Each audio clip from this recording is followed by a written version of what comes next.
Hello, my name is Wes Meyers. I'm a minister.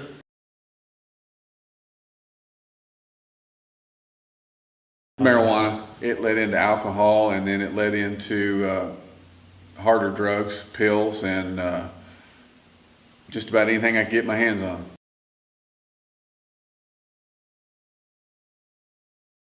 It's hard to say. I think it started off using them recreationally just because the crowd I hung around with, that's what we did. And then it just became a habit of an everyday 24-hour thing.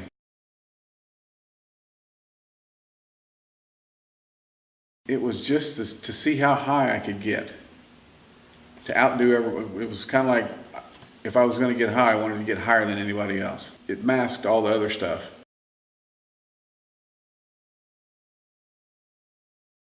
Yes, because what I used to do when I first started off, it was like, buddy said, "Hey, you want to smoke a joint?" Sure. Well, then it was one, then it was two, then it was beer, then it was whiskey, then it was mixing all the drugs and quaaludes and acid and cocaine and just whatever I could get. And it seemed like after a while you just had to have more to get higher.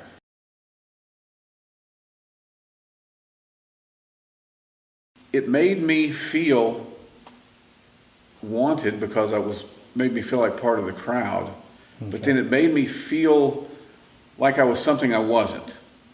I knew who I was, but the drugs made me feel like I was somebody I wasn't.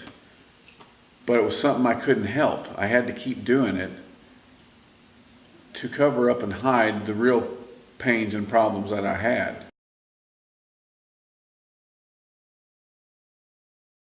Because I didn't want to feel out of place. Okay. I had moved into a new neighborhood.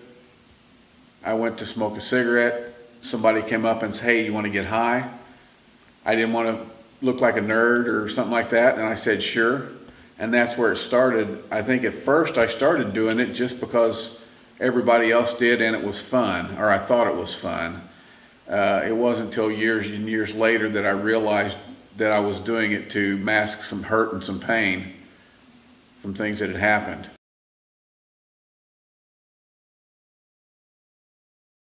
Some of it was because I felt insecure. I felt less than, and by doing it, it made me feel important, even to where I would buy and sell here and there, because then it was like, as long as I had drugs and was having parties and going to parties, everybody was my friend.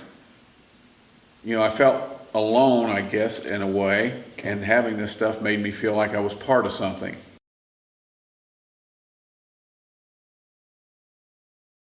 It was all about what I could get. People used me and I used people.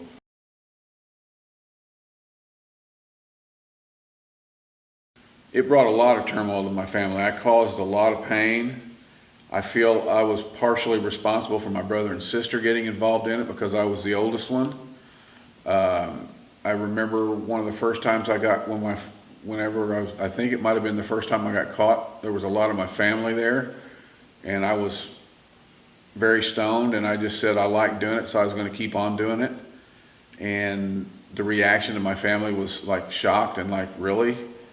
That's what you want to do with your life?" And it was a rebellious thing. It was like, "You're not going to tell me what to do."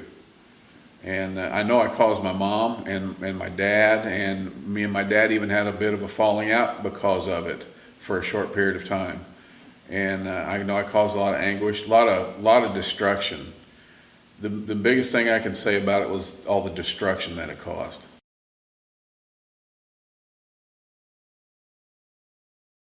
More so probably just me. I was, as I got older, I moved out on my own when I turned 18. And, I was if I wasn't working, I was figuring out how to get high, figuring out how to get drunk, how to do this, how to get this, and how to get that, just so I could stay high, because it was time to party all the time.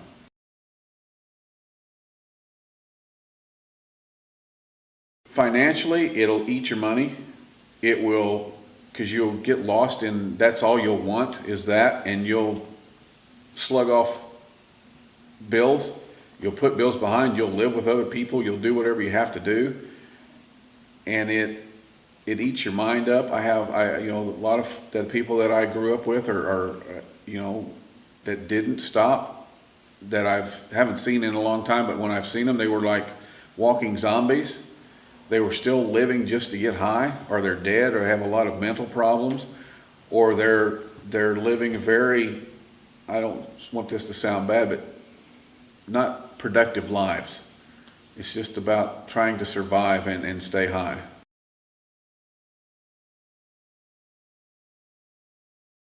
It's hard to say. I know I was in a lot of accidents. I almost died once because of being so drunk that I didn't know I was driving. I was in the hospital because I broke my jaw, flipped a van. I wrecked almost every car I ever had. And, I know as I've gotten older now, some of the repercussions. My memory is not what it should be or what it once was. I did have, because of the lifestyle, you don't eat right, you don't exercise right, you don't do all the things you do to keep a healthy body, and then you end up getting sick, which I did.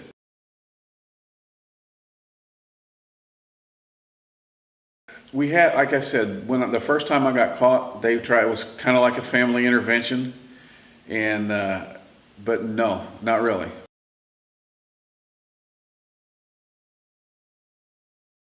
I finally broke my drug habit when I got to a point where I knew it was going to kill me.